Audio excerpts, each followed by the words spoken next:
It was a regular Tuesday morning when I first noticed something was off.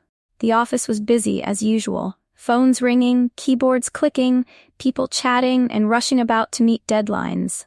But there was a subtle tension in the air. Something I couldn't quite put my finger on. I walked through the halls, observing the employees as they went about their tasks, but I couldn't help but feel like something was missing. Something important. I'm the CEO of a fairly large company, one that I've built from the ground up. My employees are the backbone of this company, and I pride myself on having a hardworking, dedicated team. However, lately, I had begun to wonder if the company culture was truly as positive as I thought. I had started to notice small things, the way some employees spoke to each other, the attitudes that seemed to bubble up when they thought no one was looking. People who had been with the company for years seemed to have lost their enthusiasm. Others, especially the new hires, were disinterested, seemingly just going through the motions. I needed to do something. But what? I couldn't exactly ask my employees what was going on without them giving me the answers they thought I wanted to hear. I needed to understand how my staff really felt and how they treated others when they didn't know I was watching. That's when I had an idea. I decided to disguise myself as a janitor and spend a day cleaning the office. It was a risky plan, but it was the only way I could observe my employees without them knowing who I truly was. I wanted to see how they interacted with me as a nobody, a simple janitor. Would they treat me with the same respect they treated each other, or would they overlook me as if I were invisible? The idea made my heart race. It seemed like something straight out of a movie, but deep down, I knew it could give me the answers I needed. I was prepared for the worst, but I hoped I'd be proven wrong. I wanted to see the best in my team, not the worst. The day before my plan, I carefully put together a disguise. I borrowed an old janitor's uniform from a friend, complete with a name tag that read Steve. I practiced my voice, making sure it was as unrecognizable as possible. I even bought a small cleaning cart, filled it with mops, rags, and cleaning supplies. I looked the part, and I felt like a different person. The next morning, I arrived at the office early, before most of the staff had arrived. I parked in the back, and with a deep breath, I put on my uniform and gathered my cleaning supplies. I didn't know what to expect, but I was prepared for anything. As I walked into the building, I felt a strange sense of liberation. No one knew me. I wasn't the CEO. I wasn't the boss. I was just Steve, the janitor. The first few hours went by uneventfully. I pushed my cleaning cart through the halls, wiping down surfaces, emptying trash cans, and sweeping floors. I could hear the hum of office chatter as the employees filtered in, some greeting each other with a friendly, "Good morning," others too absorbed in their phones to notice. I kept my head down and focused on my work, but I couldn't help but listen. It wasn't long before I overheard my first conversation. A group of employees, standing by the coffee machine, were talking amongst themselves, laughing and joking. One of them, a young woman named Emily, was complaining about the new coffee machine.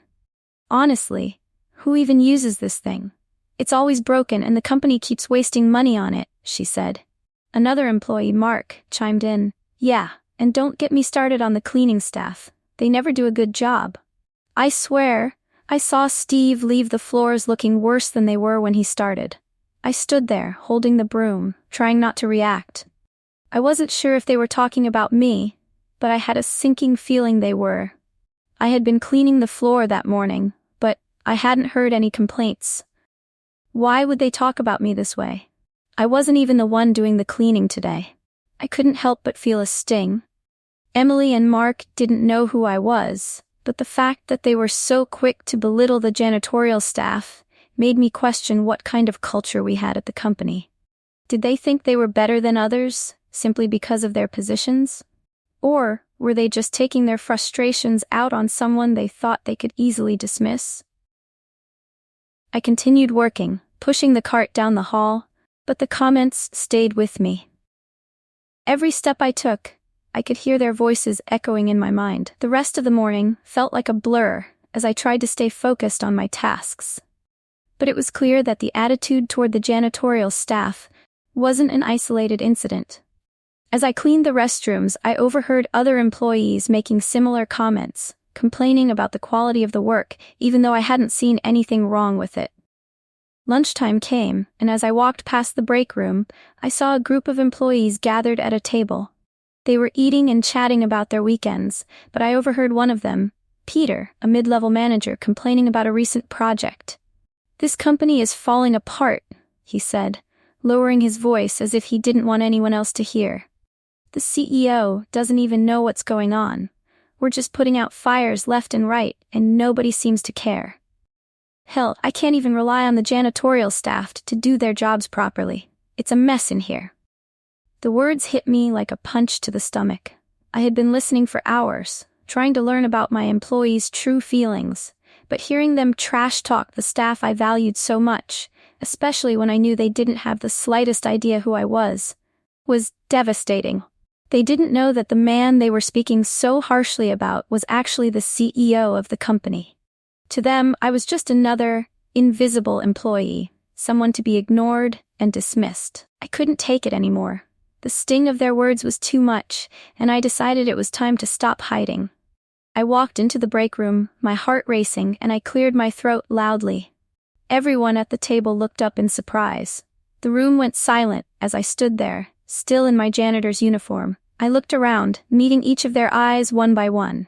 I wasn't angry, but I was hurt. "Hi everyone," I said calmly. "I've been cleaning the office today, and I overheard some of your conversations." The shock on their faces was immediate. Emily, Mark, Peter, and the others exchanged nervous glances. No one spoke, and the tension in the room was palpable.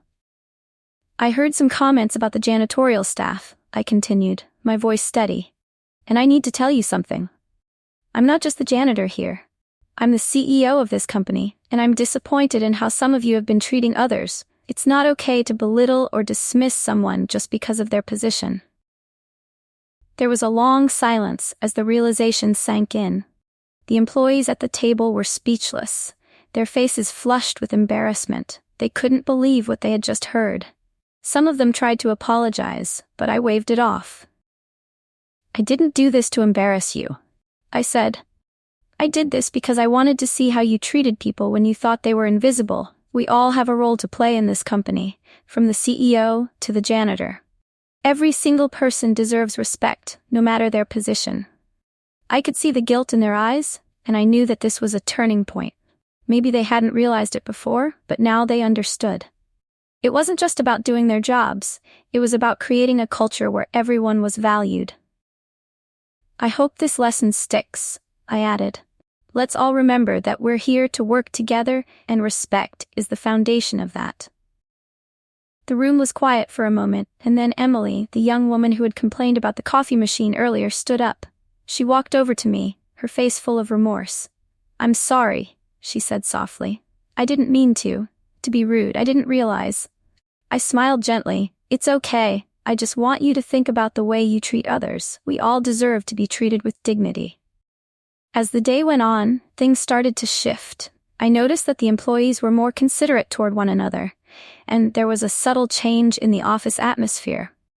People were a little more mindful of their words, a little more respectful. It wasn't a perfect solution, but it was a start. And as I continued working in my disguise, I realized something important. The employees weren't bad people. They just needed a reminder of the values that truly mattered. The respect for one another, the dignity of every person, no matter their position. It was a hard lesson for everyone, including myself, but it was one worth learning. As the day came to an end, I took off my janitor's uniform and returned to my office.